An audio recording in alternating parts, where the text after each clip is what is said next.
Greetings, fellow Pokemon trainers! So, a couple of months ago I've announced that I'm sort of designing and making a Pokemon fan game based on where I live, Israel. And I've already done several YouTube videos where I discussed the map, the starters, and even the legendaries. But let's get down to the actual Pokemon themselves, what I like to call the Pokedex Essentials, or rather, the Pokedex Filler, as some people like to call it. You know, these types of Pokemon that are basically found in every single region. The regional birds, regional rodents, regional bug types, and even the regional early root grass types. I've got all of these already planned out and with some artwork to show, and it's time to talk about it. Okay, so let's start out with the regional bird, and this one is a little bit complicated, so try to follow me. Introducing Sparling, the sparrow Pokemon. Clearly, it's a sparrow. Not like Spearow, which is a bird that I'm not 100% sure what type of bird it is, but it's definitely not a sparrow, at least not the Middle Eastern sparrow. Sparrow are basically found in all over Israel, or rather, they were found all over Israel. We'll get to that in just a minute. But as you can see, it's a sparrow, and its name comes from sparrow and hatchling, and also sparring, because this Pokemon likes to fight. It is not a fighting type, it is pure flying type, because I've never understood this whole idea of regional birds and basically all bird Pokemon being part normal. Like, why is that? Because they're animals? Because, well, all other Pokemon are basically animals. Why are the birds normal type? It doesn't make much sense, and they lose part of the resistance that they're supposed to have to fighting. So it makes no sense for these regional birds especially to be normal type, which is why my regional bird, much like the first stage regional bird of Galar, is just pure flying. However, that does change as soon as it evolves. We'll get to that in just a second, but as you can see, its feathers are a little bit ruffled and messy because of its tendency to fight all the time. It evolves into Miena, the Miena Pokemon. So basically, Mienas are not necessarily native to Israel. They just migrated here a couple of years ago, and ever since then, they sort of taken a like to this place, and they decided to make it their new home. And now they're pretty much more common than the sparrow, which brings me to my previous point. Apparently, because the Miena are much bigger and stronger than the sparrow, they tend to eat a lot of the food sources that the sparrow have, and as a result, a lot of the sparrow population in Israel have been diminishing over the years, and they're basically an invasive species, the Miena. They came here completely uninvited, and ever since then, the population of the native bird, the sparrow, sort of gone down in numbers. It kinda represents a lot of the Israeli history, where the people who lived here 2,000 years ago, if not more, kind of been invaded by other invading people, which sort of led to the slow decline of the people who already lived here. This isn't really a reference to any particular species. It's something that happened cyclically over the course of thousands of years. Like, Israel is a place that has been invaded by multiple empires over the years, and you know, it's just the sort of stuff that happened. And I figured that the regional bird is the perfect way to exemplify that and represent this aspect of Israel into a game based on Israel.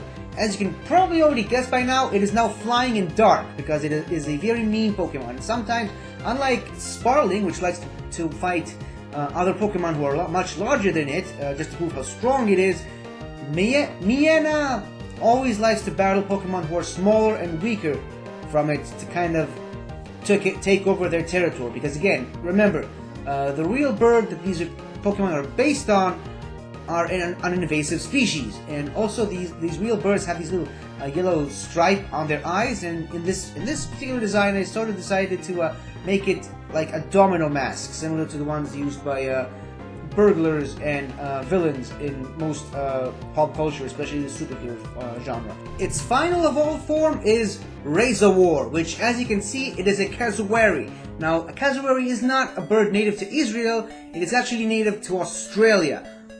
But don't worry, there's a story behind it. So back in World War I, the ANZAC, the Australian New Zealandic Army Corps, basically joined forces with the British the British Allied forces, and they kind of helped to liberate the land of Israel, which was at that point was still known as Palestine. They helped liberate it from the ruling Ottoman Empire, which is one of the biggest and most important battles in World War I.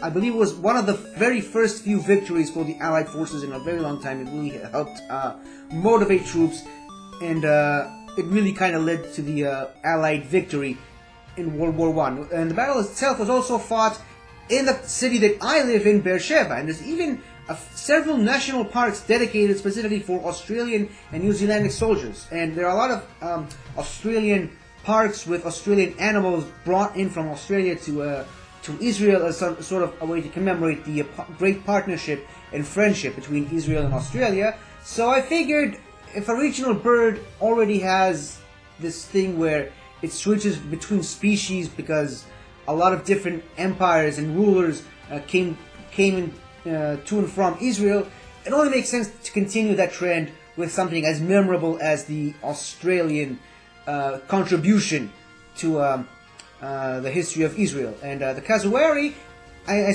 specifically went with a cassowary over an emu because I just felt the cassowary looks cooler, and I think an emu is more representative of Australia's history, considering the Great Emu War. But I'm not going to talk about that too much, because that's if there's ever going to be an Australian Pokemon region. In any case, the cassowary has this large horn on its head, which it uses to A, attack predators, and B, slice through foliage and vines to get around the jungle. And I decided to make that little horn, I decided to make that large horn a machete, and give it a signature move called Machete Horn, where it draws out its machete horn and charges at its opponent, dealing 60 base physical flying type damage. The blade itself is also retractable, like a Swiss Army knife, and it is said that in the olden times of the Molash region, the great leaders of the Molash region used the machete from a razor war as a sword to lead troops into battle. This Pokemon also has a brand new ability called Sharp Beak, which gives a special boost to all beak-related moves, such as Peck, Pluck, Horn Drill, and of course, its signature move, Machete Horn. The name Razor War obviously comes from Razor, Cassowary, and War, because this thing is raging war against its enemies. It's a dark type. Also, the reason why this Australian bird is in an Israeli Pokemon region is because Israel and Australia are connected to each other by war, because they helped during the First World War. It's sort of, it all fits like that. Now let's move on to the regional rodent, which, by the way, actually has a special rivalry with Razor War, similar to the rivalry that Zangoose and Seviper have in the Hoenn region. But the base form for the regional rodent is Hedgewheel. It's clearly a hedgehog, and it's called Hedgewheel because hedgehogs sometimes like to curl up into a ball, and they kind of look like a wheel, so it's a hedgehog wheel. And its coat of quills is actually covered in little bits and pieces of metal, because it sometimes walks around the Molash region, and these little bits and pieces of metal kind of get caught up inside its quills, similar to how some foliage and similar kind of junk sometimes gets caught up in a hedgehog's quill. And I decided to make that a part of this Pokemon and give it the ability Iron Barbs, which of course is an ability popularized by Togedemaru and Ferocity and Ferrothorn, where if you get too close and attack it head on with a physical move, you get some damage because of the iron barbs surrounding the Pokemon. Now this Pokemon evolves into Bokrout, which is a porcupine, as you can see, and it kind of makes sense a little bit that a hedgehog would evolve into a porcupine, because they're very kind of similar in appearance and functionality. But also, in addition to being a porcupine, this Pokemon is also a frag grenade, because porcupines sometimes spread out quills everywhere, and a frag grenade also sends fragments everywhere. So yeah, normal fighting, by the way, because of the whole frag grenade part. And like I said, it's a natural rival of Razor War, so the dark type kind of gets balanced out by the fighting type of Bokrout. For hundreds of years, Razor Wars used to hunt down these bulk crouches, and so bulk crouch developed the fighting type, as well as an ability to help them combat Razor War. Their special ability is Quill Spread, which if this Pokemon is attacked by a flying type move, which Razor War is, it automatically sends a spray of quirls, much like the Porcupine / Frag Grenade that it's based on, and it does it does a lot of damage to all the opponents on the opposing team, especially flying types, because it's a defense mechanism against Razor War, and also these quills fly everywhere and they can't hit even opponents who are flying. So yeah, it makes sense. As you can see, its head is kind of the pin of the frag grenade, and the middle part of its body is a little tiny little belt that sort of wraps around the frag grenade. Its name, Bulk Crouch, comes from porcupine. Ouch, because it's a porcupine. You get hit with a quirl, you yell ouch. Also, it kind of sounds like Bokrav, which is like an Israeli kind of let's fight sort of a thing. Yeah, let's fight, Bokrav. It's a Pokemon that likes to fight. Well, it's not really it doesn't really like to fight. It's more of a defensive Pokemon. It likes to defend itself. It's a very defensive Pokemon because the frag grenade kind of connects it to the military, and the Israeli military is the IDF, Israeli Defense Force. So yeah, it's a very defensive Pokemon, and it developed the fighting type to defend itself as opposed to learn how to attack. So yeah, these two are the regional birds and the regional rodents, and let's move on to the regional bugs. For the regional bugs, I decided to go with a particular species of bugs that I don't understand how or why, but it hasn't been made into a Pokemon yet, which is kind of curious to me because it's one of the most common types of bugs / insects in the world. A fly. How is there not a fly Pokemon yet? It makes so much sense. So, and also it makes a lot of sense for it to be a regional bug because, it's the most common bug in pretty much everywhere. And I decided to go with two different flies because this Pokemon is going to be a split evolution, similar to the Oddish evolutionary line. And there's a very actually interesting way to evolve these Pokemon, and I'll get to it in just a minute. But yeah, I decided to go with the common housefly as well as a fruit fly, and you'll see the differences in just a second. But also, a lot of people assume that flies are dirty because they eat poop. They actually are among the cleanest animals in the animal kingdom. There's a reason why whenever they land, they do this little motion with their hands. They're just cleaning their hands and washing their face. They're making sure that they're always clean. A lot of people don't know that, but flies are actually very clean. And I decided to make this a part of this Pokemon. Also because it's biologically true, and also because, like I said, people associate flies with dirt and filth, and Pokemon sometimes like to take certain concepts about animals and flip them on their heads.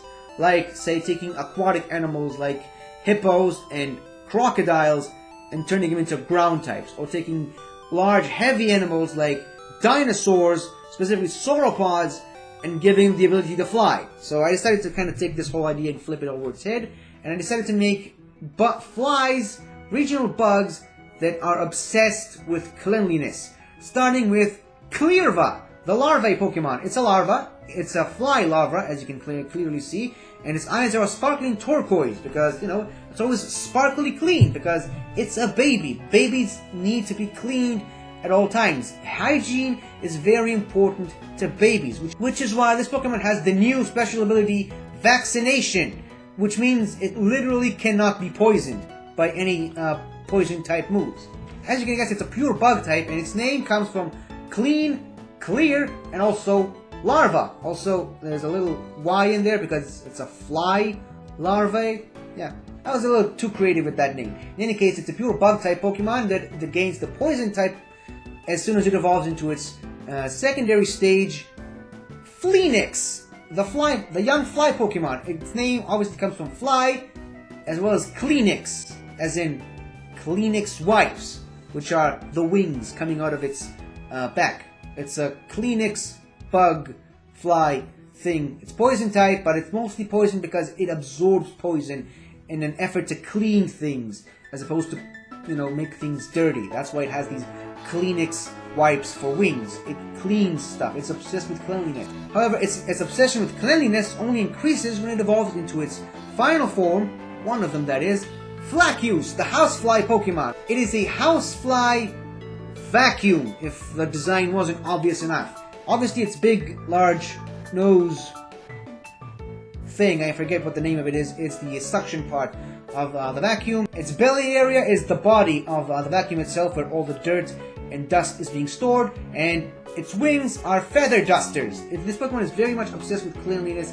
It is obviously large because it's the regional bug. It's the regional bug. It's meant to be pretty large, so it often uses its suction nose thing to clean up a house. It absorbs all the dirt into its body and sort of expels it in a very environmental friendly way, and it uses its wings to kind of clean up dust from hard to reach areas. This Pokemon also has the new ability Health Spread. Every time this Pokemon heals HP from healing moves or healing items of any sort, it shares about half of its healed HP with all friendly Pokemon on the battlefield, and a quarter of its restored HP with all Pokemon in the player's party, even inside their Pokeballs. Now, the only flaw in this ability is that it forces its Pokemon to land for one turn, making it weak to ground type moves. It kind of loses the whole resistance that it has from being a bug type and becomes weak to ground because it's a poison type. So yeah, that's the only flaw in this Pokemon's design. So that's the only flaw in this Pokemon's new special ability. But however, as I mentioned, it is a split evolution, and the other side of this evolution is a bug grass type called Floralize. Now, as you can see, it's a fruit fly. I mean, there's no other way to say this. It is a fruit fly. It is a fly made out of fruits. Its body is a pineapple with its eyes being tangerines. Its wings are a banana peel with fly-like patterns, and it's got some strawberries in it, and its legs and nose are basically apple stems. Yeah, I went with the more literal look of a fruit fly, a fly made of fruits. In any case, like I said, it's bug grass, and it comes with the new ability Sterilization, which removes all status conditions from all party members as soon as it enters the battle, and it can basically be used multiple times during the battle. Like if some of your party members are paralyzed or poisoned or whatever, just switch into this Pokemon to remove all status conditions. Then you can switch. Then if they get poisoned again, you can just switch it back and forth with this Pokemon to remove status conditions whenever you like. Of course, the obvious flaw in this strategy is that you always have to keep switching it back and forth. However, this Pokemon learns U-turn upon evolving, so it makes it a little bit easier to do so. Now, how exactly does this split evolution work? So here's the thing. When the pre-evolved Phoenix reaches level 14, it evolves depending on where it is, because I really wanted to make the whole north, south, and center of the map really a part of the gameplay. So if it reaches level 14 or higher in the center, it just doesn't evolve. If it reaches level 14 or higher in the south, it becomes the housefly Pokemon Flaccus, and if it reaches level 14 or higher in the north, it becomes the fruit fly Pokemon Floralize. The reason for that is that, well, the common housefly are more common in the south, and also the north of Israel is mostly covered in a lot of agricultural areas, which makes sense for a fruit fly like Floralize, because according to its Pokédex lore, it helps sterilize It helps sterilize and clean up fruits. It actually gets along very well with a lot of other grass types, even though it's a bug type. I mean, it helps clean up various other grass types using its sterilization ability. Well, obviously, its name comes from fly, fruit, and sterilize. So yeah, it's a sterilizing fruit fly, which helps the agricultural side of Israel. Speaking of fruits, let's talk about the early root grass type, Citronard, the citrus Pokemon. It's a tangerine, or a clementine, depending on who you ask. Tangerines are pretty popular fruits among Israelis. As a matter of fact, there's a little kind of a joke that as soon as someone opens up a tangerine, starts eating it, you can basically smell the tangerine from miles away and hours after the person's already washed their hands 15 times. Yeah, it's a little bit of a joke, but as you can see, it's a tangerine with a face, similar to Cherubi. I kind of used Cherubi as the main inspiration for this Pokemon. And its name, Citronard, comes from citrus and orchard, because that's where you grow certain types of fruit. Now, the idea I've had for this Pokemon is to become a grass psychic type doctor, because citrus, and more specifically oranges, are known for their medicinal properties, and I kind of wanted to represent that by way of making a orange doctor Pokemon in the form of this Pokemon, Dursi. As you can see, it's clearly an orange that its peel kind of started to peel off, forming a sort of mask on its face, and it also has a little stethoscope on its forehead, and it's also got these gloves because, you know, it's a doctor. It's got to have the face mask and the gloves, and obviously the stethoscope. Both of these Pokemon come with the ability Healer, and Dursi is kind of known as the doctor of the forest. Whenever Pokemon from the forest kind of get injured, more specifically Razorwar and Bokrouch, because they're always fighting each other, they come to this Pokemon and they kind of allow it to heal them, because they respect this Pokemon as like the main healer of the forest. It's a nice idea that I felt really fit well with this Pokemon's design. Now, the name is actually one of the more clever ones that I came up with. Obviously, DR is short for doctor. C is kind of vitamin C because it's an orange and you get vitamin C from oranges. And Dursi is kind of short for the doctor will see you. Now, get it? Dursi.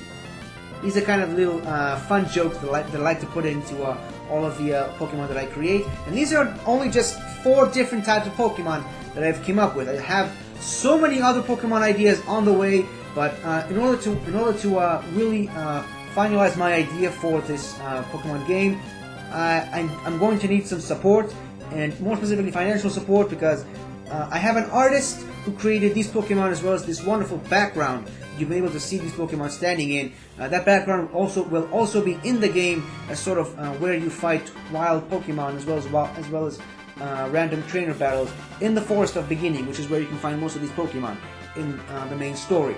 So yeah, like I said, I'm going to need some financial support because all this wonderful, wonderful artwork that you've just witnessed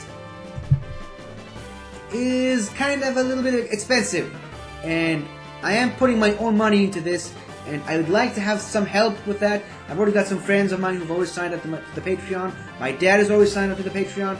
Please, I don't normally like to ask this, but if you can spare a few spare change, please help me support.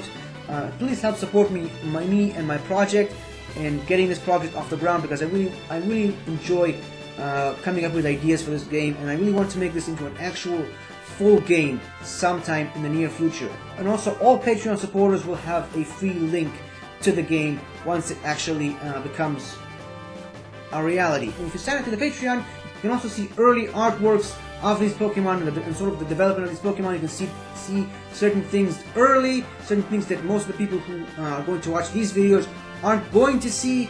You can also have your own characters appear in the game itself. You can also help with the ideas for this game, because I'm always open to ideas and suggestions. But yeah, I cannot stress this enough. I really need the help and support of people who enjoy seeing this sort of stuff to help me support me by way of Patreon. Now, you can tell that I don't normally do this because I have no idea what to say in these types of situations. But yeah, these are just a little bit of a PSA for the Patreon. Now let's move on to the rest of the Pokemon. These are all the Pokemon that I have to show at the moment. Obviously, there are more ideas coming, and I'm going to make more videos about this very soon in the future. But yeah, this is all I have to share for now, and I hope you guys have enjoyed, and I'll see you guys once I have some more Pokemon to show in another video. Until next time, everybody, go!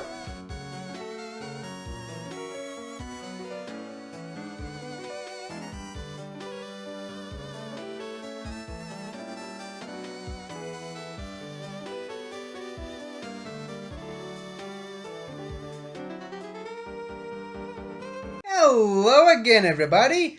I really hope you enjoyed this video, cause I really enjoyed making it. So, if you like what you've seen here, please remember to like, share, comment, and subscribe for more awesome content like this. So, until next time, guys, I'll see you guys next time.